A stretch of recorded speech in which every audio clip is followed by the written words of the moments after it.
Warrior Cage Grappling, Roger Ramirez, Mr. Eddie Rowland, here with Mr. Cory. Yes, sir. Excellent. It's a pleasure. Pleasure to have you. Yeah, appreciate it. You and I have been talking for a while, and you had interest in coming out doing our game. So tell us, now that you've been here, what does it feel like? It's awesome. It's a cool event.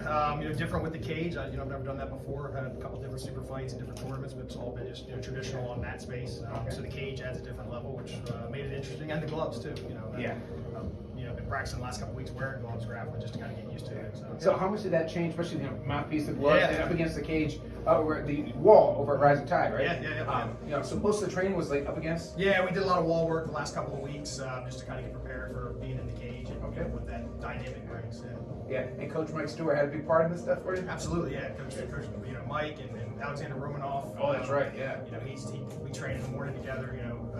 Listen, I say all the time, man. It's no disrespect to any other school, but Rising Tide is the best coaches in the game. Rising Tide has made a huge name that we're very aware of, and here in Warrior. And it's one of the reasons we love coming to the Baltimore area. You guys have this great about you. And Eddie said a couple things about it. Eddie, why don't you take the floor here? Talk a little bit, Oh, we were treated very warmly down there. Oh, and although I hadn't seen The Wire, I felt like I had learned a little bit about Baltimore culture, and I could fit right in by ordering a shrimp cake? No, a crab cake. Yeah.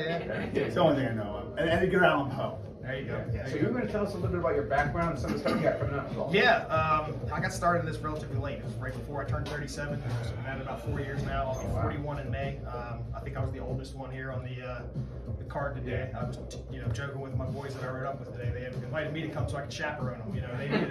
They needed an adult supervision on this trip. So but it's cool, man. I love it. I've done a number of different liquid swords, super fights. They've got one coming up in June. I'm trying to get on that card. It's really not the normal for one promotion to give compliment to another one. But I want to say, from Warrior Cage Grappling to Liquid Swords, you guys are doing awesome work. We're huge fans of you guys, and that's us liking you guys that late at night.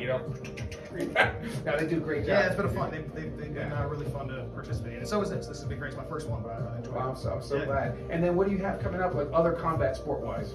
That's pretty much it. Pretty much, I do a couple of these a year. I got 2 young kids, both into sports. My son's a big wrestler, so I'm usually following him around with his journey more so than mine. So. All right. Well, I want to let them know Dad was doing really good today, and Dad will be back probably May when we come down there. Yeah, we'd love to have you guys down there. Anything else you want to say? Hey, props to my opponent. We had a good match. Went about 5 rounds, I think. He was attacking my legs nonstop. Charlie gave me the scoop on him, said that was going to be the case. And I defended it all for as long as I could. So I wish this interview was under different circumstances, but props to him. He got me. Right. And hopefully we'll get to run it back sometime. I think he'd like that. All right. Yeah, great pleasure. Yeah, Thank you so much. Appreciate Cory it. Dukehart of Rising Tide Academy in Baltimore, Maryland. Big hand. All right now.